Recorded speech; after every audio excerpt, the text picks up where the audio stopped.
brightest days, from the darkest nights, from the sunny days.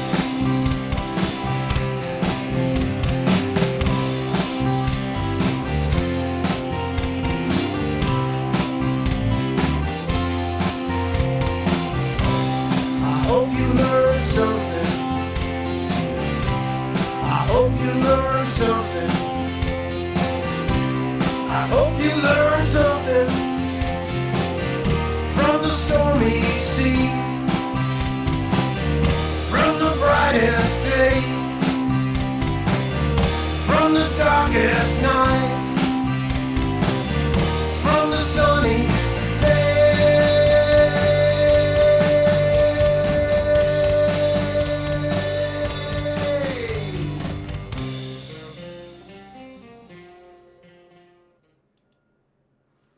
Hello, good morning, and welcome. Welcome to AHNC, All Hat No Cattle. I'm Hat.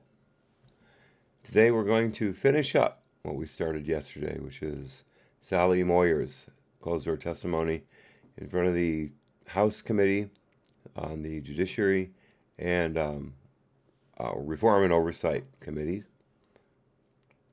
We got 168 pages into a 204-page document.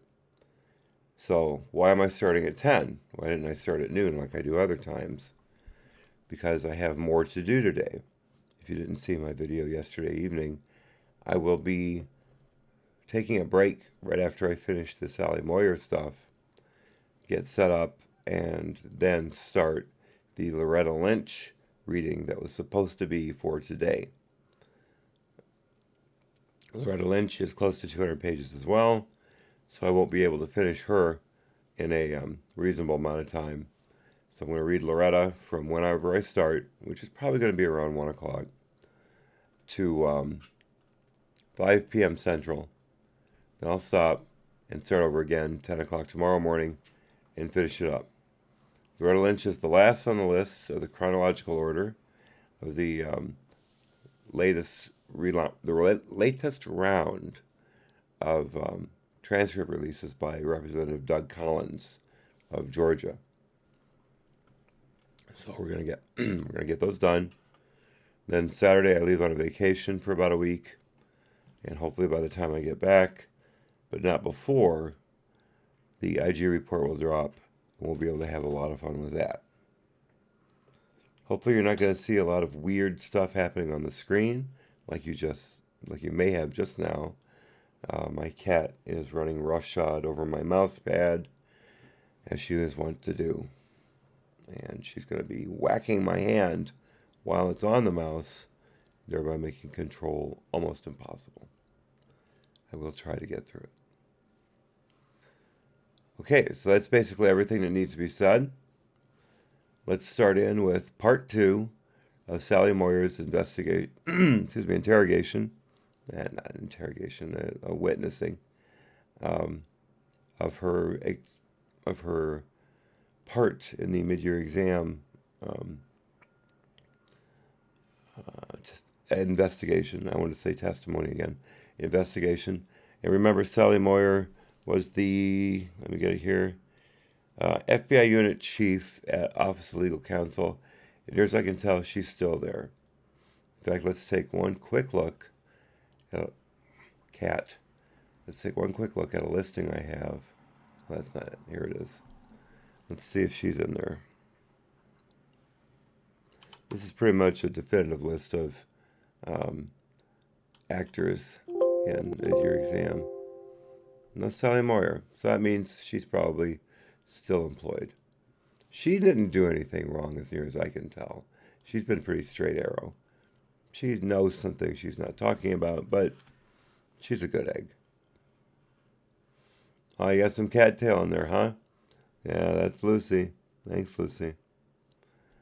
Okay, so we're starting with the Republican questioning. This is their second round, about maybe a third of the way through. Starting with Mr. Summers.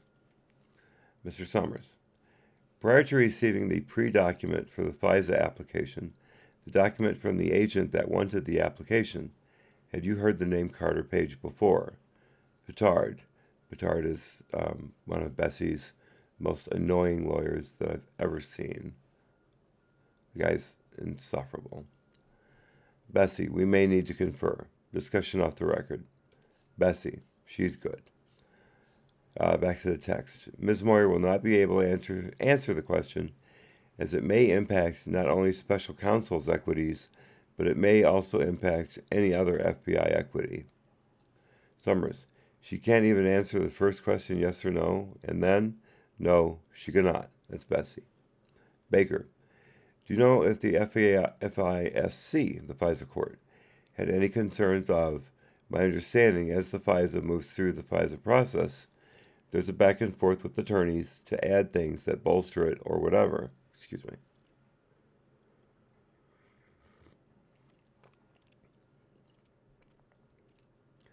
Were there any concerns, either when initially presented or subsequent to all the reporting on this FISA? Did the FISC have any concerns that they were not provided everything they needed to, or that they were deceived in some way? Petard, that you're aware of. Baker, that you're aware of. Answer, this is Moyer. I was just going to say, I was not damn it, cat, you're distracting me. I was not made aware of any concerns with the FISA. Even now you haven't heard? Even now, no. Okay, thank you. Now, Mr. Breitenbach, are you aware of whether anyone inside the FBI is being tasked by Special Counsel Mueller's office? Tasked in what way? In any way, to investigate whatsoever the particular investigation concerning President Trump's supposed collusion with Russia? Bessie, to the extent that that question goes into what the special counsel is doing related to their investigation, she cannot answer that question. Breitenbach, no, I'm not asking about the substance whatsoever. I'm just asking, Bessie, but you're asking about a method, if they are using or talking to anyone in the FBI. So that goes into their investigative techniques, so she will not be able to answer that question. The Republicans are pushing back. They don't always push back that much, but today they're really digging in.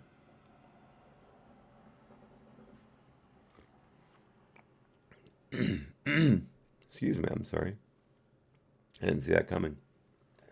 Breitenbach, I'm really not asking anything about the substance or the investigative methods. I'm just wondering, is there any, asked another way, she, Ms. Moyer, is still with the FBI. Are you still engaged at all with respect to the Russia-Trump investigation? Bessie, to the extent she may be engaged as it relates to an ongoing investigation, I will not have her answer that question. So her engagement as an FBI employee is also related to the fact that the FBI is still involved or may be working with the special counsel. So that still goes to special counsel's ongoing investigative efforts. I don't think she can answer that question as separate from the special counsel because it relates to the investigation itself. Mr. Breitenbach, I think the concern here, once again, with our investigation, is trying to understand the origins of the investigation and if the Russia investigation, that is. And if the origins of the Russia investigation are no longer the origins with respect to FBI involvement, then I think it's important for us to understand whether the FBI is still involved with reviewing in any way the facts that are being reviewed by the special counsel. Bessie. So the investigation that the FBI opened was what was being continued by the special counsel. The FBI is still involved because there are still FBI investigators that are involved with working with the special counsel. To the extent that that impacts other FBI employees, that's still a part of the ongoing overall investigation. I don't think she can answer that question, sort of separate as Sally Moyer, an FBI employee, because if it's any way related to the ongoing investigation, she really cannot answer that question. Excuse me.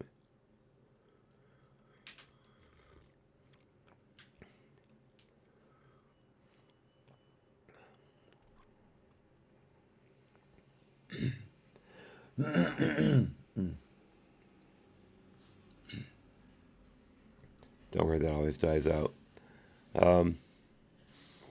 Yeah, my throat's getting sore and I haven't even started yet. I'm projecting too much. So I may have to move the microphone closer to get the same volume and speak more softly. That means you're going to get more artifact though. So if it gets to be not too bad, please let me know and I can adjust accordingly. In fact, let me back this off a bit. There we go. Mr. Breitenbach, so can you answer? You just mentioned the FBI investigators are assigned to the special counsel's investigation. Are those the only FBI officials assigned to the special counsel's investigation? Bessie, I cannot answer that question. That's a question for the special counsel. Breitenbach, okay. Mr. Brebbia steps in. Going back to the Carter Page FISA application, at the time of your review, you are aware that Christopher Steele is the source for at least some of the information contained in the application. Is that true? Is that accurate? Moyer, the timing of that, I don't remember if we had the request form done before we got the Steele information. Mr. Rollins, excuse me, if I may, just because I don't want to have us to break this up. We'll remind Ms. Moyer we're in an unclassified setting.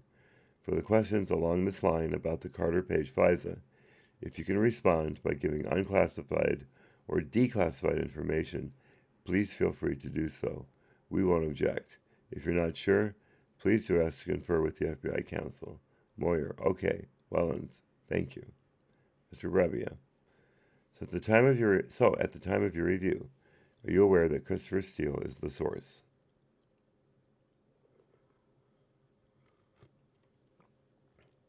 So I reviewed it over the course of its, life cycle. So before it was finalized, and when it included the Christopher Steele information, yes, I was aware of that. Okay? And had it also been communicated to you prior to it being finalized that Christopher Steele had expressed to others that he did not want then candidate Trump to be elected? No. Was it communicated to you sometime after the election that Christopher Steele had communicated to others that he did not want President Trump to stay as president? No. Do you recall any conversations with other people at the FBI around the FISA page warrant before or after it's authorized initially that Christopher Steele had expressed to, I'm going to use specific names here, Bruce Orr, that he did not want Trump to be elected? Answer.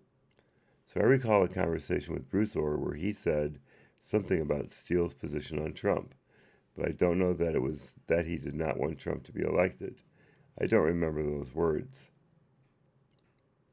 That's the only word Steele used, Ms. Moyer. I'm sorry. Back to the text. The conversation with Bruce Orr, did it reflect that Christopher Steele had a bias, one way or the other, towards either candidate or President Trump? No, I didn't think that there was, that it reflected any sort of bias, because I think that the explanation that Bruce Orr gave of Christopher Steele was more fulsome. It wasn't just that he made this statement. There was other information that led me to believe that it was not particularly biased. So I just went to back up. I apologize if you already gave this answer. At any point after the FISA has been approved, at no time before had you heard this, but any time after had you learned that Christopher Steele had communicated to others generally a bias against either candidate or President Trump. Excuse me.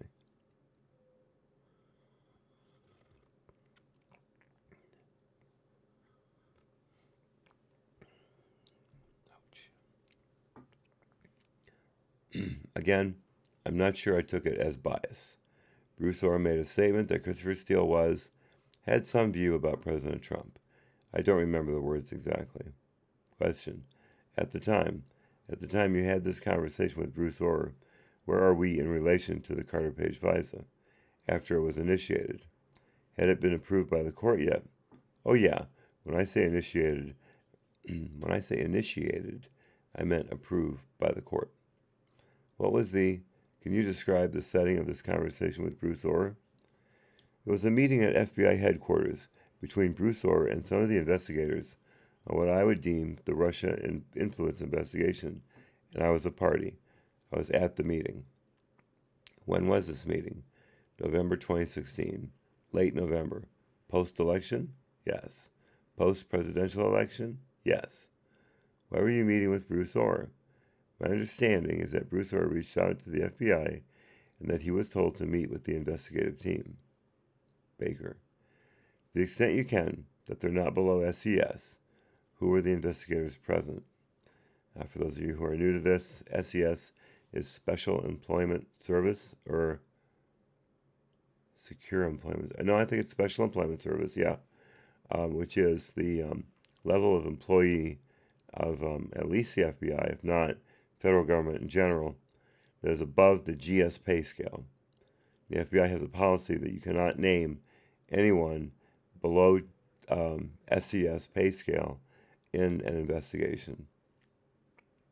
Their names are redacted always. Their names are always redacted in these kind of transcripts.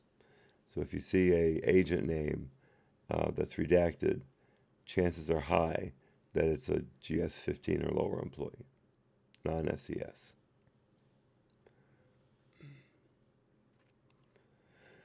To the extent you can, that they're not below SES, who were the investigators present? I just remember that the SSA was present, John Moffa. I believe Lisa Page was there, and Peter Strzok, myself. I think one of the other analysts. Thank you, Mr. Brevia. And that this was communicated to you that Bruce Orr had initiated this meeting? Excuse me. I think he had reached out to the FBI, is my understanding. And is this the same Bruce Orr who works for the Department of Justice? Yes. At the time of this meeting, were you aware of Christopher Steele's status as a confidential source, as a source for the FBI? At the time of the meeting, he was no longer a source for the FBI. Had he been closed? Correct. Do you know why he had been closed? Yes. Why had he been closed? For disclosing his relationship with the media.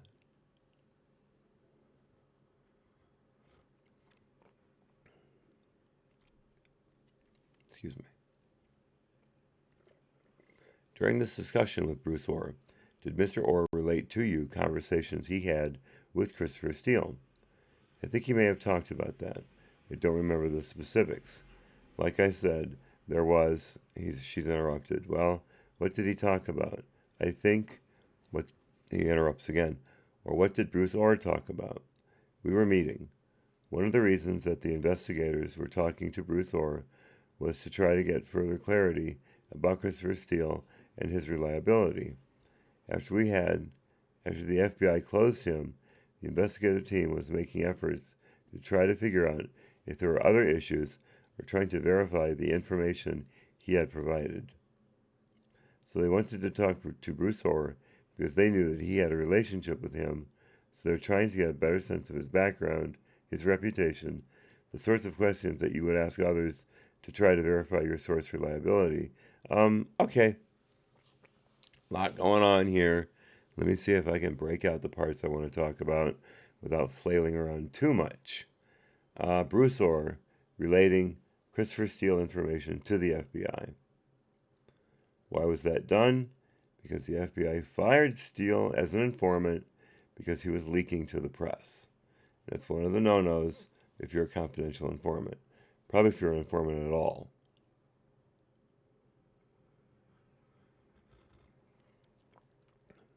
So that hasn't been brought up yet. I assume it will soon.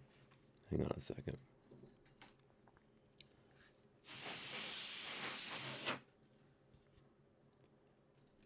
You can imagine what was all over my mouse pad. Just imagine. Okay, so then, here's the part that has really got me triggered, if I can use that word. The FBI needed to talk to Bruce. Okay, that's fine. I would want to talk to Bruce and ask him why he was back-channeling information for Christopher Steele and his wife, Nellie Orr, to the not Christopher Steele's wife, Bruce Orr's wife, Nellie Orr. Sorry. But why he was doing that. Instead, the questions are, according to Sally Moyer, they were trying to get a better sense of his background. I thought the FBI knew Christopher Steele. I thought they vouched for him as a source in the FISA.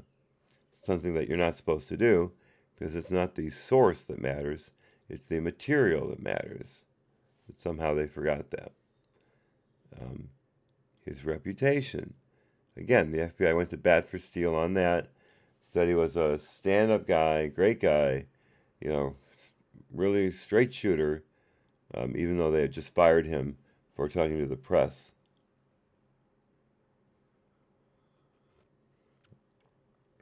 And then this last part here. The sorts of questions that you would ask others to try to verify your source reliability.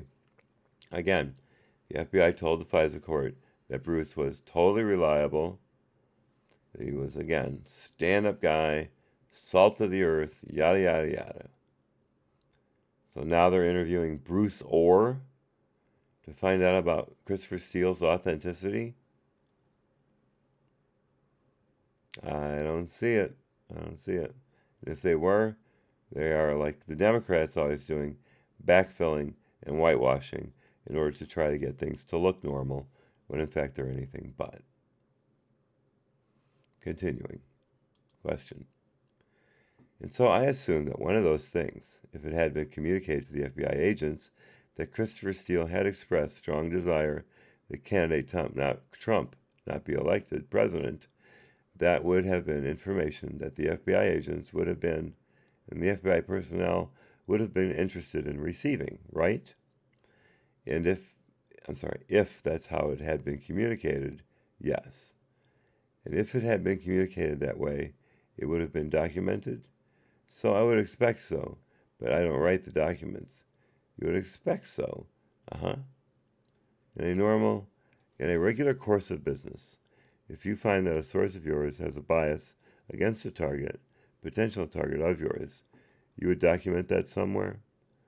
I think you're assuming that this is what was said in this meeting. And I don't remember that being said in this meeting. Okay, I know sometimes we bounce back between general policies and specific, so I'm going to jump out of the specific meeting, talk generally. If you had a meeting where you learned that a confidential source was biased against a potential target of an investigation, that's something that you would document as part of your investigation. That's the question. Petard, the question is whether it's something that Ms. Moyer would document. Brabia, say the FBI writ large would document as part of its investigation. Petard, to the extent you know. Now, this is where Petard drives me nuts. He's constantly telling Moyer to answer to the extent she knows. Moyer is a lawyer, and from all accounts, a good one. She knows how to answer these questions. But Petard keeps shoving in these little pieces of redundant information, redundant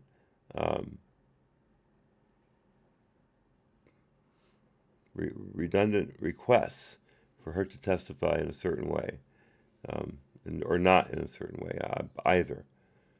And I don't know if it's driving her crazy, but it's certainly driving me crazy. And when he does have to argue a broader point, he's terrible at it. You saw how Bessie did. She kept it straight and to the point. Didn't waste any words. The Republicans went after her, and she stuck to her guns. Petard does the same thing, but he's all over the map. I hope it doesn't happen again. Ms. Moyer. Answer. To the extent I know, but I think I don't think we document people's biases. We document facts that might make someone make an assessment about people's credibility and biases. So I don't know what we would say our source is biased. I don't know that we would say our source is biased, or the FBI would say our source is biased. It would be these are additional facts you need to know about the source. Jason Lord Surratt steps into the fray. I've been working on this metaphor based on what I have been hearing. It isn't good. It's like playing hot potato with a bloody potato. Some people have gloves on. Yeah, that's getting there. It's getting there. I like it. I like it. But the thing is, though, a hot potato with a bloody potato, no matter if you're wearing gloves or not, you're still going to get blood on you. Blood gets everywhere. Like queso. It gets everywhere. So keep that in mind. Having worked in medicine before, not as a doctor, not as a nurse, as an EMT and a surgical technician, but still, I know this for a fact.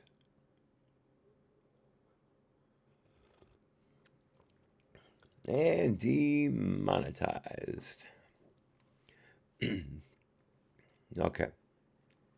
Brabia, question. Okay. Because it could be potential Brady information, right? Moyer, this is petard.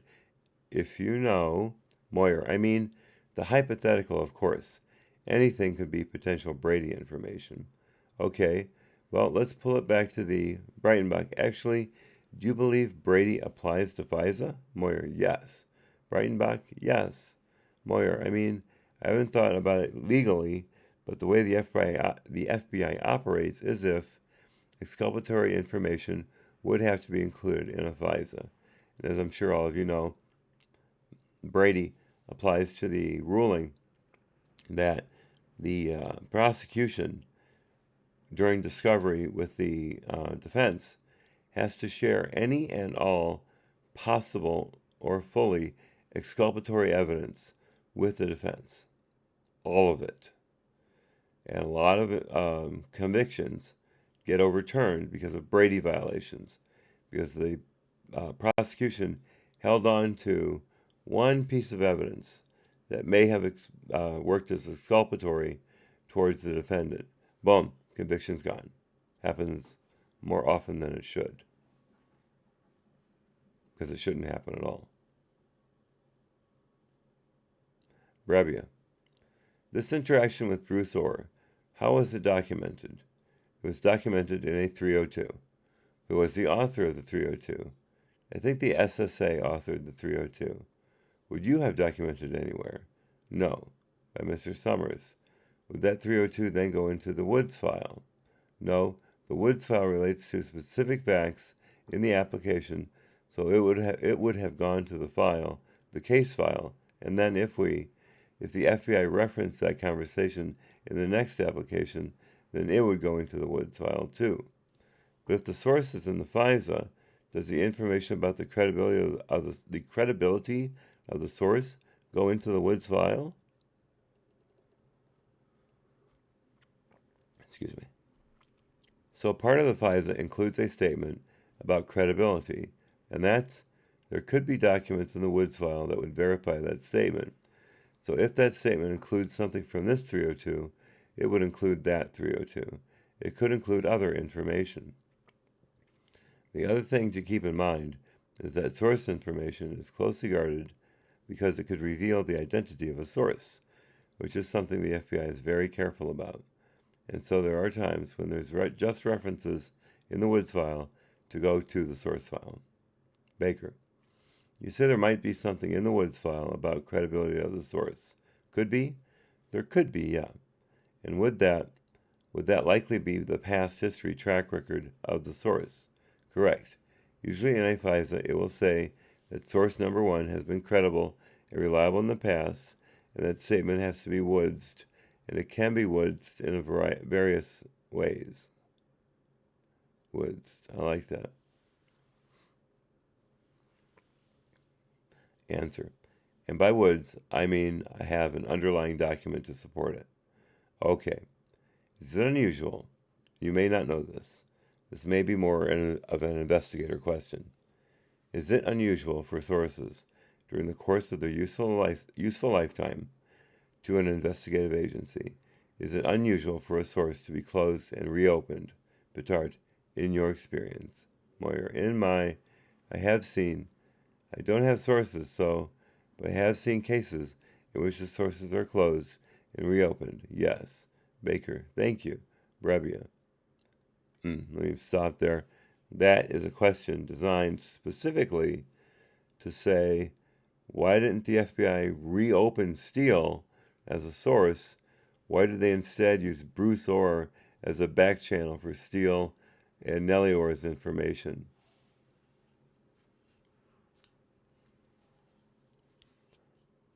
And so far, there's been no good answer to that.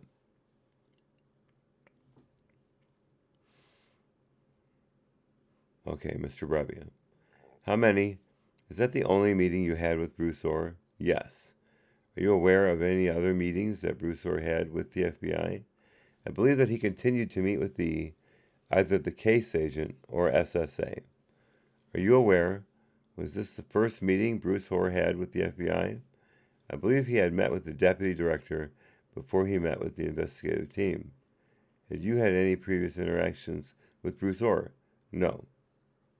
I know I sound pretty tired right now. I feel okay. I'm just waiting for my mouth to wake up. It's going to take a little while for the diction to come through, but things are good. We'll get through this, folks. Definitely. Breitenbach. I'm sorry. Which deputy director? Deputy Director McCabe. Because remember, there was an earlier deputy director during mid-year exam, whose name I keep forgetting, but he was in there before McCabe was brought in. Thank you. And real quick, going back, we had already mentioned biases. You mentioned that you're friends with Ms. Page. Were you aware at any point during the pendency of this investigation at the FBI that Ms. Page or Mr. Strzok were in any way biased, as we've seen now in the text messages that have been revealed, against President Trump? Answer. So I saw no actions that led me to believe that they were biased. I have not reviewed the text messages, so I would not characterize them as biased. I don't know. Q. In your discussion with Ms. Page or Mr. Strzok, did you ever hear anything from them that indicated any bias against President Trump? No. Mr. Baker, in your opinion, why do you think the investigative team would want to engage in Bruce Orr rather than Christopher Steele or somebody that Mr. Orr was the conduit for? Why wouldn't the investigative team want to engage Steele directly? With regard to the meeting that we had, yeah, or other meetings. I wasn't a party to other meetings. Okay. The meeting we had, like I said, part of that meeting was to try and get some further information about Christopher Steele. Excuse me.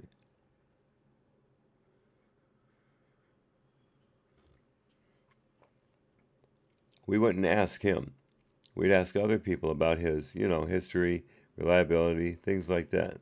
And Mr. Orr would be the logical source for that based on the relationship he already had. He has a source for that, and he had already offered to talk to the FBI. Okay, were there other sources for the credibility of Steele as well? The investigators talked to other people, yes. Do you know who the other people were? I don't know their names. Breitenbach. Are you aware whether any other country was attempting to influence the 2016 election? Great question.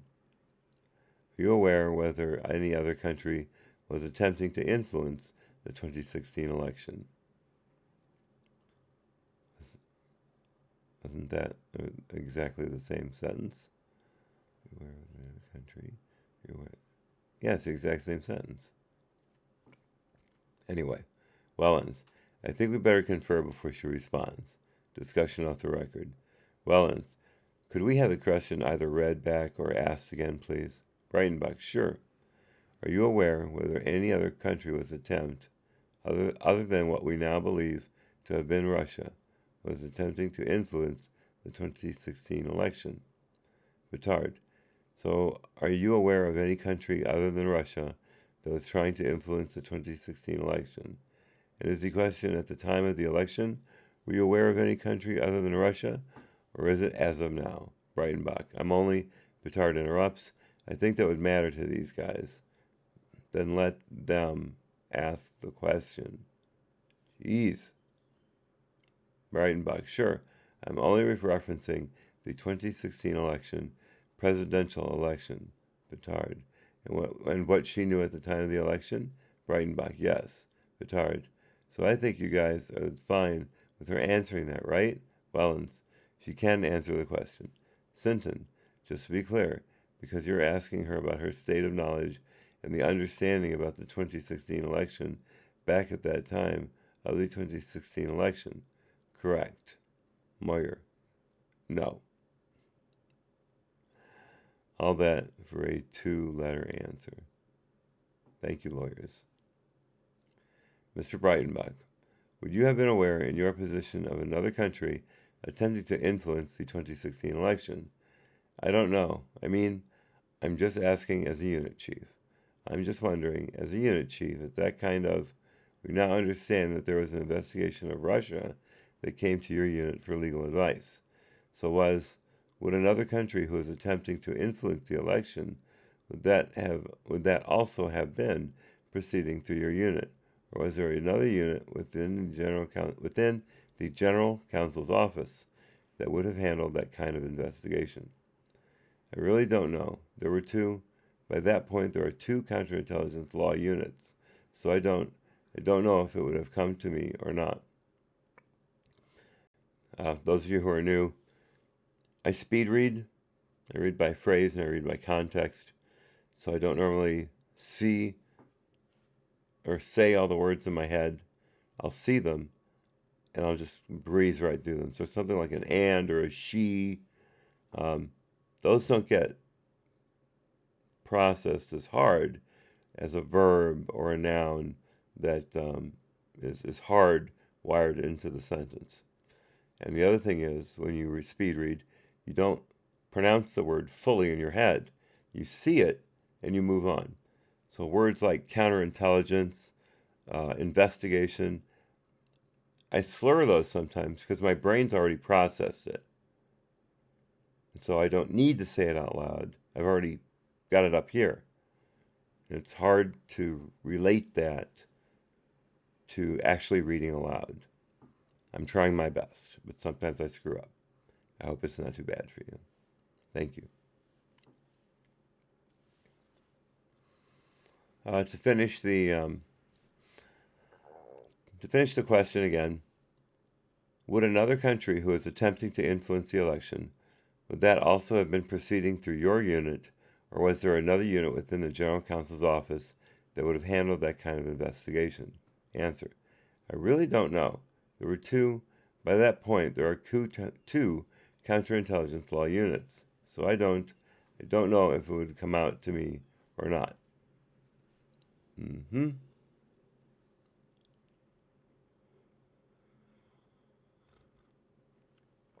get a lot of great answers from Ms. Sally Moyer, but we also get a great deal of I don't knows, a great deal.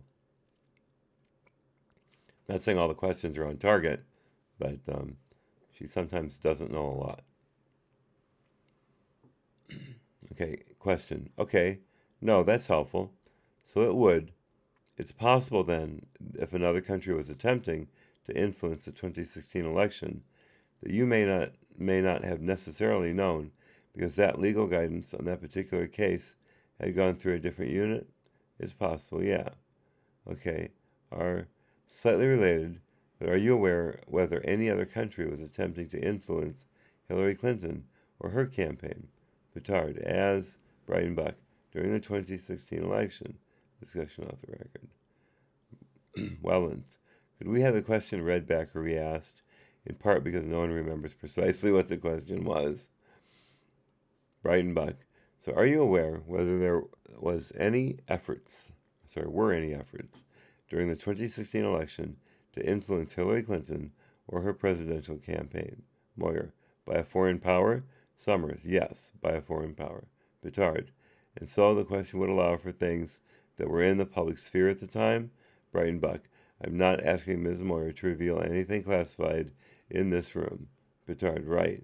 And you're, sorry to belabor it, but you're asking if she's aware of efforts by Russia or any other foreign power to impact Secretary Clinton's campaign for presidency in 2016?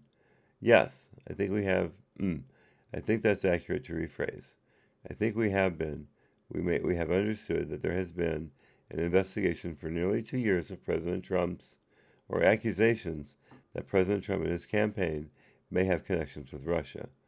What we have not heard, and I'm trying to understand, whether there was any indication inside the FBI whether there were similar efforts, potentially, we can say it is Russia or by another country. Excuse me.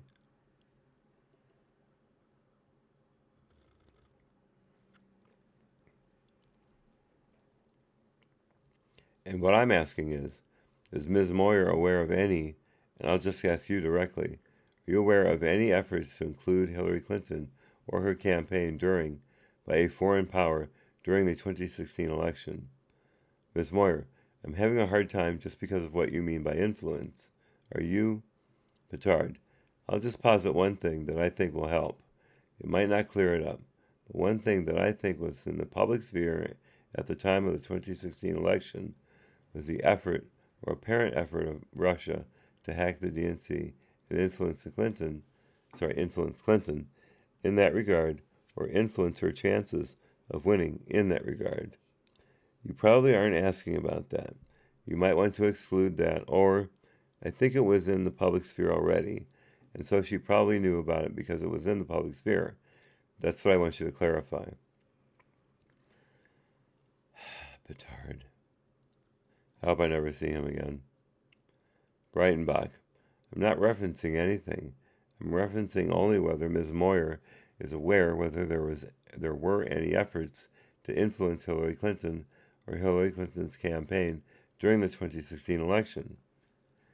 If you believe that the efforts to hack into DNC computers, and I'm not stipulating to that fact, but if you believe that the public reporting on that is an attempt to influence Hillary Clinton or her campaign, I think that would be included in my question. Moyer, okay, then yes. Summers, let me ask this question then. How about positively influence or impact the Clinton campaign? I take it that the Russians were not, at least from the reporting, trying to positively impact her campaign. Are you aware of a foreign government trying to possibly influence, impact, help the Clinton campaign? Moyer, no. Breitenbach, if you believe that type of effort, if it was a reality, you would have known about it? Moyer, oh, I don't know if I would have known about it or not. Very good. Very good. Oh gosh, where was I going with this? I'll try to remember later. I had something. It's gone now. Summers, are you familiar with defensive briefings? Inaudible response. Are you involved at all in the process of whether a defensive briefing is given to a interrupts? No, that's generally an operational decision. So you have no involvement in that? Occasionally I'll hear that they want to do a defensive briefing, but there's no legal issues that I need to resolve about that. Was there any discussion about that you're aware of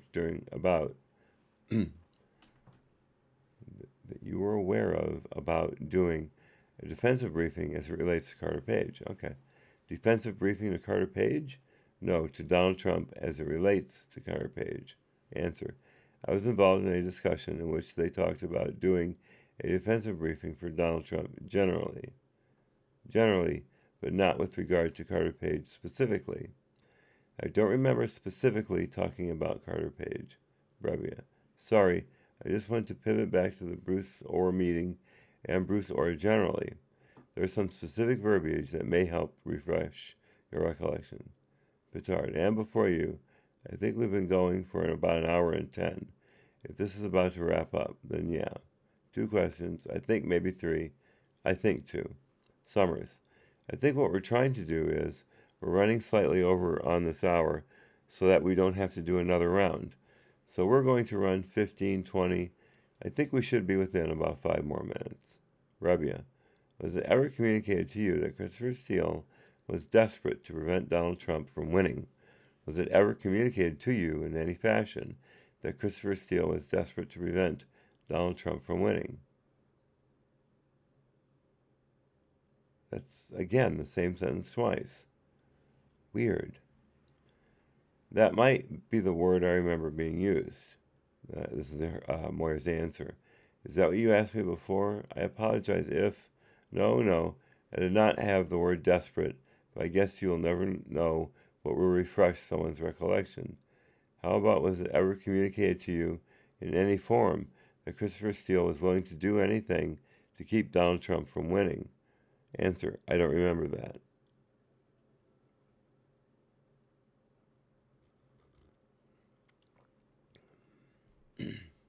Okay, but do you recall that Christopher Steele, was desperate to prevent Donald Trump from winning? Petard.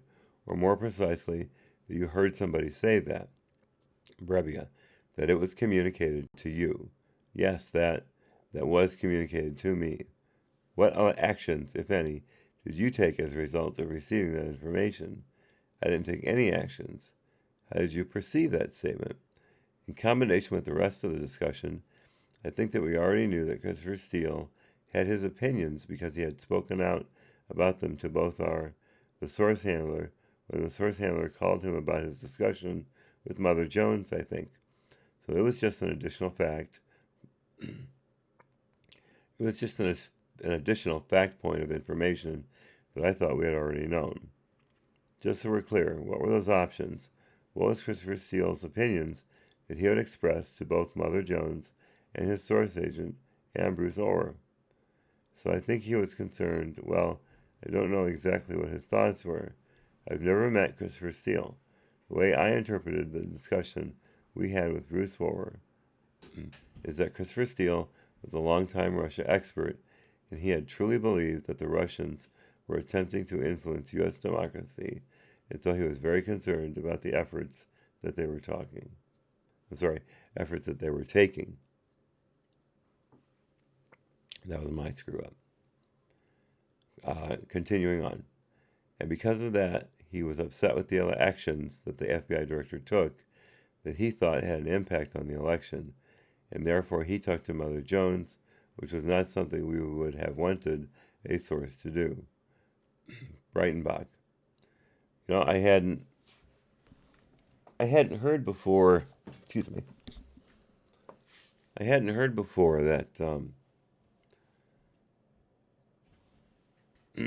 Sorry, I hadn't heard before that Steele had a axe to grind against Comey, and that's why he went to Mother Jones. I had always understood that he was just desperate to get the information out so he could stop Trump before the election.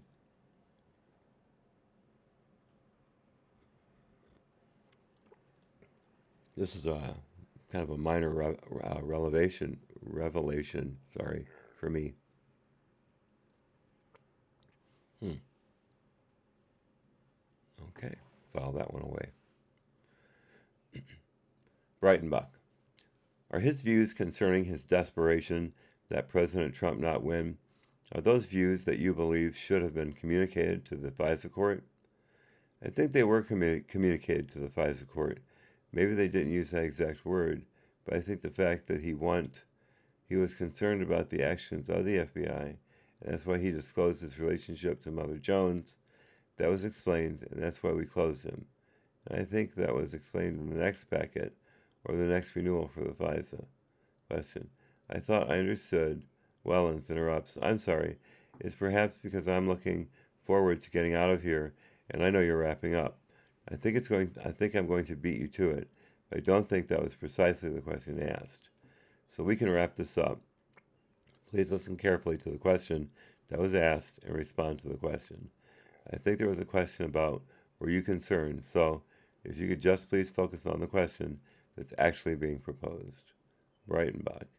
Do you believe that bias was expressed by Christopher Steele concerning his desperation that President Trump not become president? Is that a fact that should have been communicated to the FISA court? I think it was communicated to the FISA court. And how, in your understanding, was it communicated to the FISA court? It was explained in the renewal for the FISA application. The fact that he had a desperation that Trump had not become president. Desperation that Trump not become president. Answer. I don't remember exactly what the words of the FISA application. If you have it. Question. I don't. I'm just trying to narrow down the idea that you had expressed previously is that Christopher Steele was released as a source by the FBI because he spoke to the press. Right. Question. Is it that you believe Is it that that you believe should be is it that you believe should be communicated to the FISA court, or is it the fact that the source who had been released also had biases against President Trump, or both?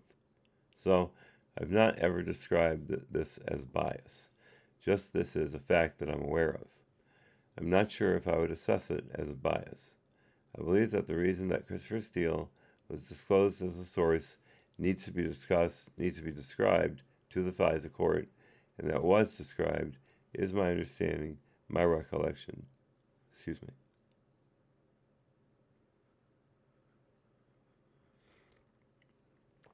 If I may, we're going to find out real soon. Question. It was described in your sense that, in your understanding, that he had been released as a source for revealing information to the press? I think it was. It was described more fully than that. Petard, and maybe, if we're going to continue down this, we really should show her Moyer right, Petard, the application. Baker, I'm going to jump around, just try to clean up a couple things. In one of the most infamous texts between Mr. Strzok and Ms. Page, and this came out in a public hearing that, Mr. Sinton, please keep your voice up, Baker, that these two committees held, Mr. Strzok said, just went to a Southern Virginia Walmart. I could smell the Trump support. And Miss Page said, yep, out to lunch with Sally. We both hate everyone and everything. Some days. Oh, I'm sorry, I missed a sentence. Do you believe that Sally is you? I'll rephrase it. Do you hate everyone and everything? Some days. But generally, I don't know what that's referring to. I've never seen their text messages. But you don't hate everyone and everything all the time. Not all the time, no. Good girl. I think we all feel that way. Rewinding back several hours ago, you said you had a role in changing or assisting in the revision of Mr. Comey's draft statement at his press conference where the negligence issue was removed. Did you also have a role in changing the word president to senior government official? I remember that discussion, yes, but I did not have a role in changing it. Do you know who did? Oh, I don't know who did actually, but there was a discussion about changing it. Yes, for security reasons.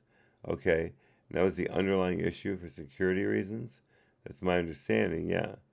Do you remember what the concerns about saying president was? I think that would have highlighted and given the foreign power an opportunity to go back and look through information to see if they could find communications with the president. I think there was something like that. I wonder. I don't know. Is that really a thing? I mean, everyone else assumed it was Trump. Every time I've read senior government official related to these attacks, if you will, against the FBI, their words, not mine, they recollected the president to me.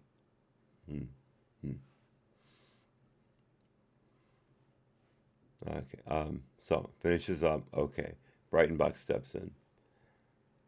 But does that indicate that the FBI was aware that President Obama was communicating with Hillary Clinton through her private server?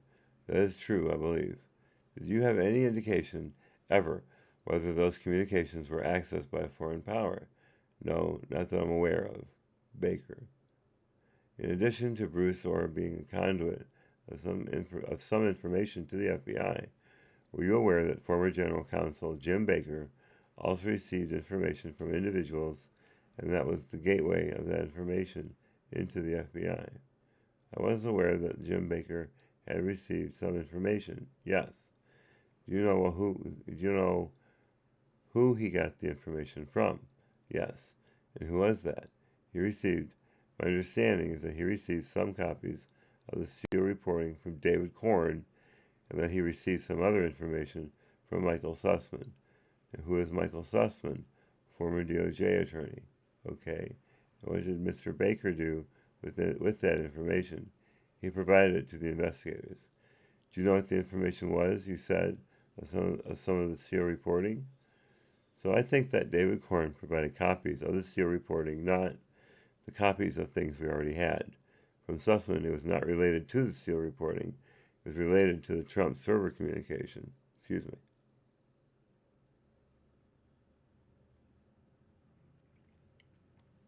I think she went a little far there. And Bessie, to the extent that the answer to that question goes into the ongoing special counsel investigation, she will not be able to go into details of what that information is. Moyer, okay. No, she doesn't have to. This is really good. This is a confirmation by someone high up in the mid-year exam team that the FBI was using backdoor, and by backdoor I mean, I can't even describe it right now. I'll just say it out loud. What they were doing was they were taking the Steele dossier and they were breaking it up, and they were using the media to feed parts of it back into the FBI, so the FBI could say to the FISA judge, hey, look, these are sources that are backing up what Steele says. This is independent reporting that is confirming some of Steele's assertions. Oh, well, if we've got extra people, then why not? It's ridiculous. Picasso Knows is taking a break. We will miss her greatly. So safe journeys, Picasso Knows, and say hello to your lunch partner for me. And remind them that if I have a break in these, that the pew pew should and will happen again when they get back from vacation. Thank you. Okay, I already miss her.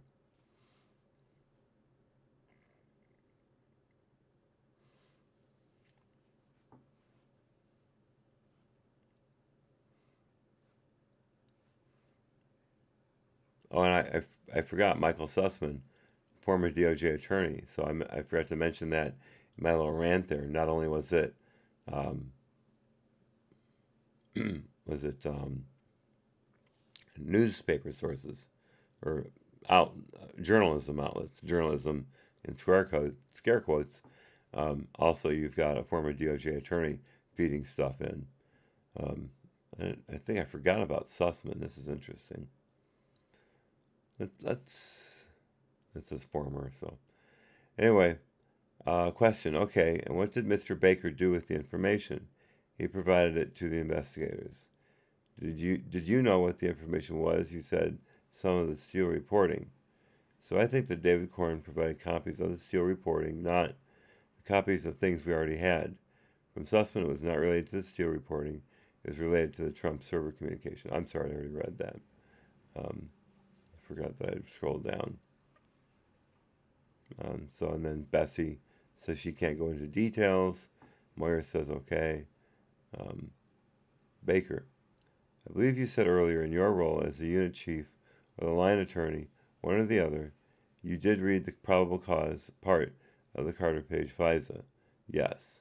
And was the probable cause segmented out as to where it came from when you were reading it, or that's something that's somewhere else in the process? I'm not sure what you mean by that. What would you have known while you're reading the probable cause what parts of it came from Steele versus other sources? Yeah. If you signed off that it was legally sufficient, yes. It did meet the probable cause standard that's required. And I know, Moyer interrupts. Let me clarify that. I didn't sign off on it. He interrupts. You advanced it to the next step. Answer. Well, actually, the line attorney approved it to go OI, but I agreed with that decision.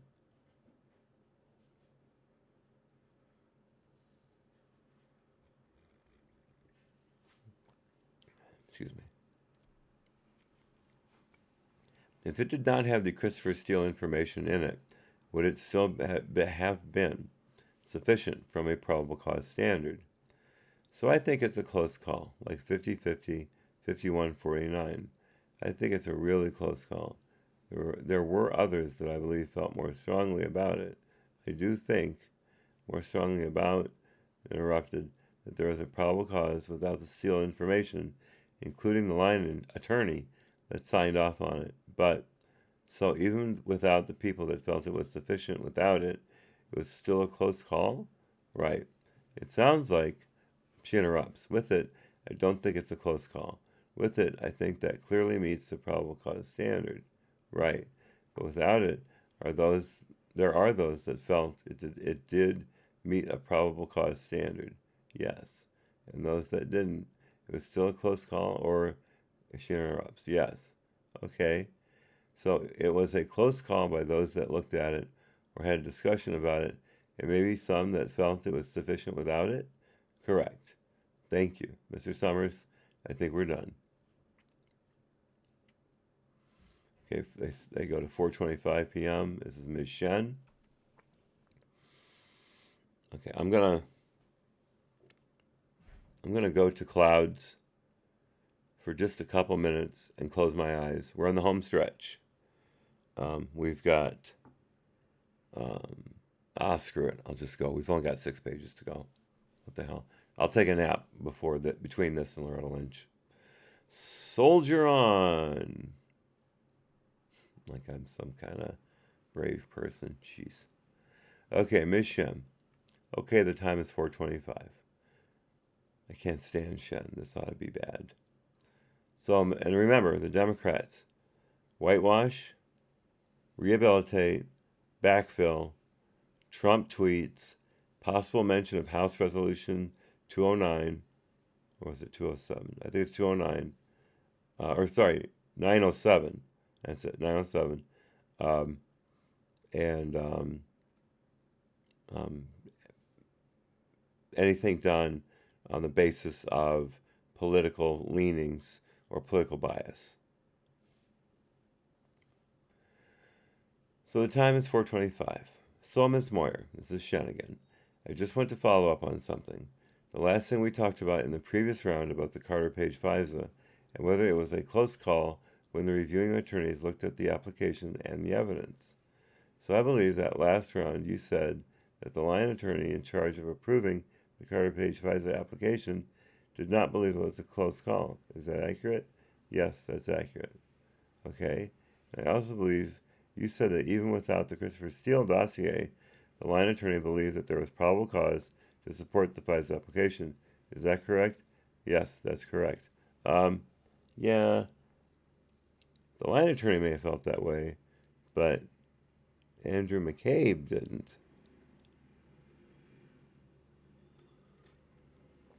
Let's remember that Andrew McCabe said in testimony before Congress, therefore technically under oath, that they wouldn't have gotten the FISA on Carter Page without the Steele dossier. That's almost a direct quote. So I don't care what she says her line attorney thought, and I don't care that she shares that opinion, like she's kind of saying just now, or about to say just now. McCabe said that. Now, was he setting up other FBI people because of that? I think McCabe is a malicious jerk, and it's very possible. But I also don't think he's that smart. So let's see where we get with this. Let's see. Support the FISA application, is that correct? Yes, that's correct. And you share that opinion? I think so. Like I said, it's a close call. It's probable cause. And so I think it would have. The Steele dossier, the Steele reporting made it clear to me. I think we would have gotten there on probable cause even without the Steele reporting. Okay? But I'm not sure. It would have been a little more teasing out more information. Sure. And earlier, I think we also discussed how when the FBI is preparing FISA applications, they don't necessarily indicate whether they believe a source is biased, so much as provide additional facts that might speak to the credibility of the source. Is that fair? So I think I was talking about when the FBI is documenting the source, the file, and that's when they don't talk about whether someone's biased or not. They just document the facts of the file. In a FISA application, There's like an assessment about the credibility, and I would think that if there is, we would explain facts that support that assessment. Okay? Question. And so, and then just to, I'm jumping around a little bit, but there was also some discussion about, I believe you said that there was a requirement for the FBI to provide any exculpatory information that they did have in a FISA application. Is that correct? I believe I said that. I can't point to a requirement. I think we just have a duty to the court. Okay, because it's a federal court. Sure. In the case of the Carter Page FISA application, are you aware of any exculpatory information that the FBI did not provide to the FISA court? No. Okay. She didn't read the Carter Page FISA application. How would she know?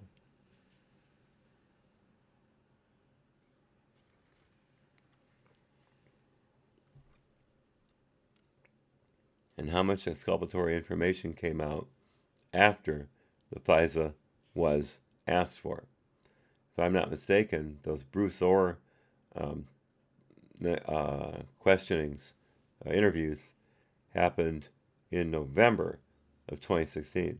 The FISA application was applied for twice, once in September, at least twice. Once in September, when it failed and was kicked back, which never happens in FISA court.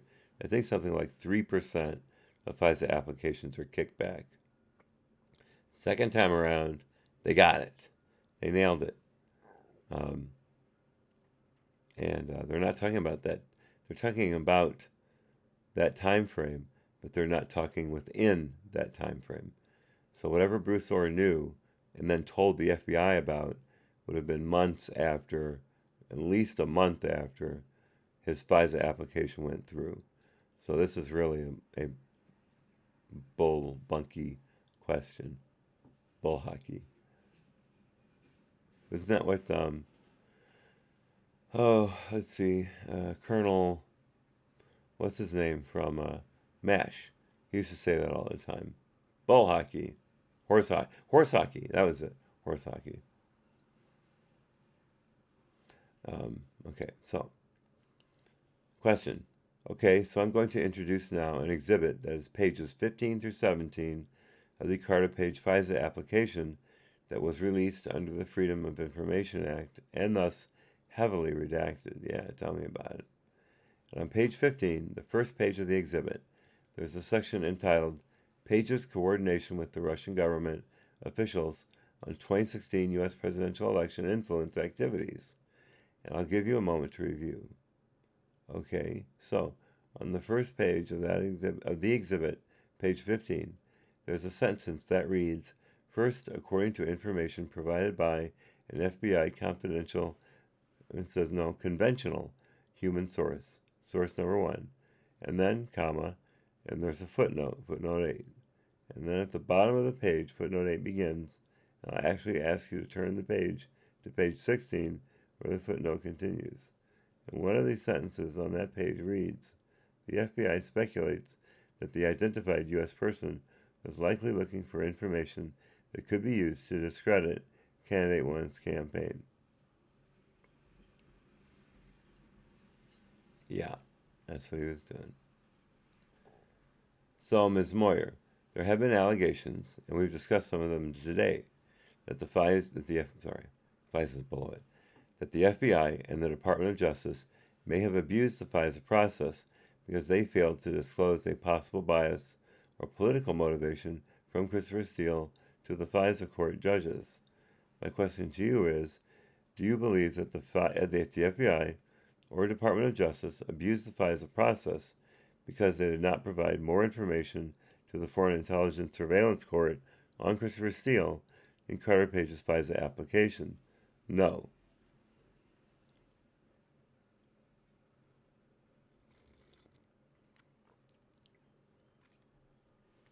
Excuse me. And can you explain why? So, I believe that this information in this footnote, particularly the sentence you pointed out, highlights for the court that this could have been opposition research, that that's what the source was conducting. And I don't think that, we use sources all the time in applications for visas, as well as other affidavits, and we don't, As long as we fully describe the source and what the source's reliability, credibility, reasons, motivations, I think we have accurately informed the court. Okay, again, if I may, not the way I understand it. As it's been explained to me, it's not the credibility of the source, it's the credibility of the material. Can it be confirmed? It's supposed to have been confirmed before it's used in a FISA warrant, but it wasn't because it couldn't have been. It was a bunch of lies. So I think you're muddying the water there, or at least arguing under a false premise there, Ms. Moyer.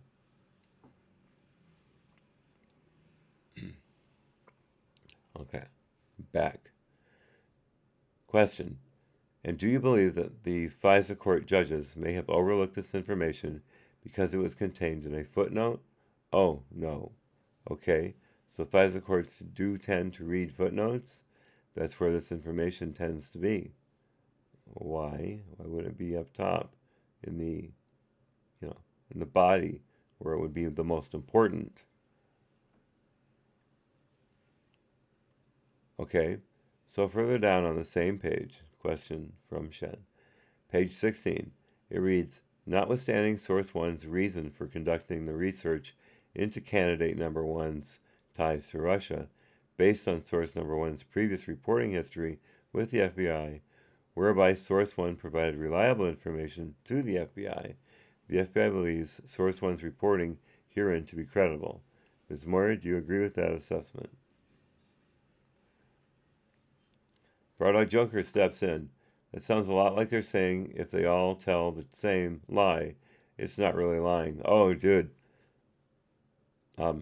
Yes, we have come to that conclusion time and time again, especially in this particular narrative. It is a narrative, but this particular interview, yeah, you are dead on.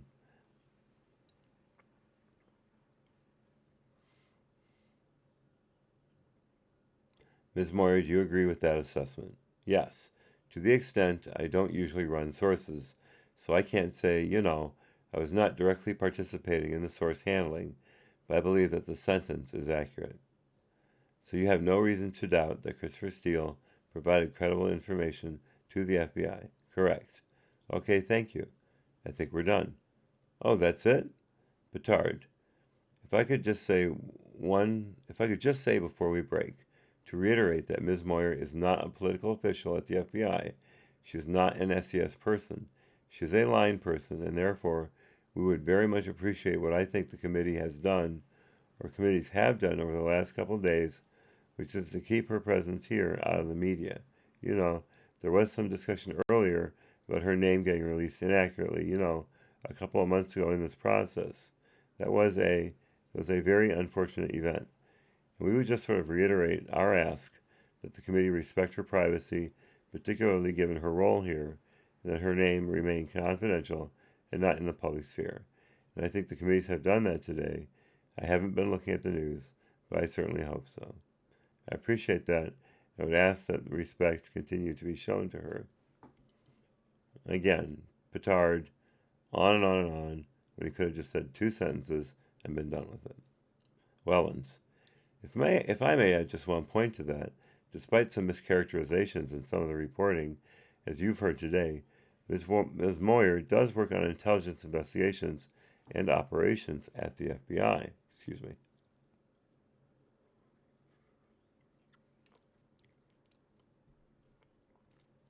Her role is very sensitive, and that's one that the FBI takes very seriously. So for that reason as well, the FBI would just remind the committee of exactly what it stated at the outset. Its perspective on the confidentiality of these hearings is, and we would just ask the committee to abide by its own policies. Petard, thank you. We're upon at 4:35 p.m. The interview was concluded. All right. We made it through Sally Moyer, and it took us an hour and a quarter. That was not as long as I had expected it to. Yay, us. Okay, so here's the deal. I'm going to, in a couple minutes, stop the stream, and I will be back at noon to start Loretta Lynch. I will put up a notice. The live stream will commence at, and we'll say 12 Central, or 11, whatever your time is, etc. And then we will get to it. Loretta Lynch is unfortunately 191 pages. As I understand it, she's quite valuable in her answers, and the questions go on for quite a while too, as you can see. So more words per page, the longer it takes to get through. So we will not be finishing her today, not at all. So that means we'll finish up today at 5, and then after we take that break, we will catch up with Loretta Lynch tomorrow morning, starting at 10, just like we did today. Okay? I'm sure that's clear to everybody. So I will see you at noon. I'm going to leave the settings as for the server as up as possible, so that way we might be able to continue with the same chat. Maybe, maybe not. We'll have to see how it works. Anyway, thank you all for being here. Faradog, Joker, especially glad to see you again. Picasso knows who will be back for Loretta Lynch. And Jason, Lord Surratt, of course. Always a pleasure. Y'all take care. Be well. God bless. Happy trails. See you soon.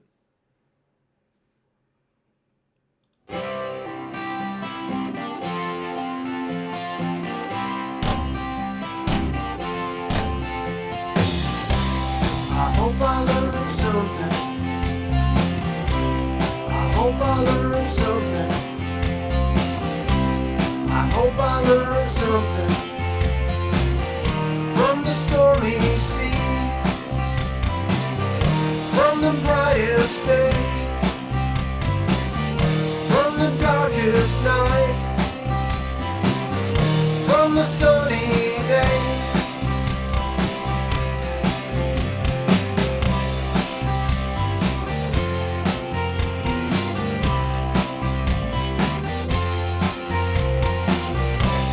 I hope you learned something. I hope you learned something. I hope you learned something from the stormy seas, from the brightest days, from the darkest nights, from the sun.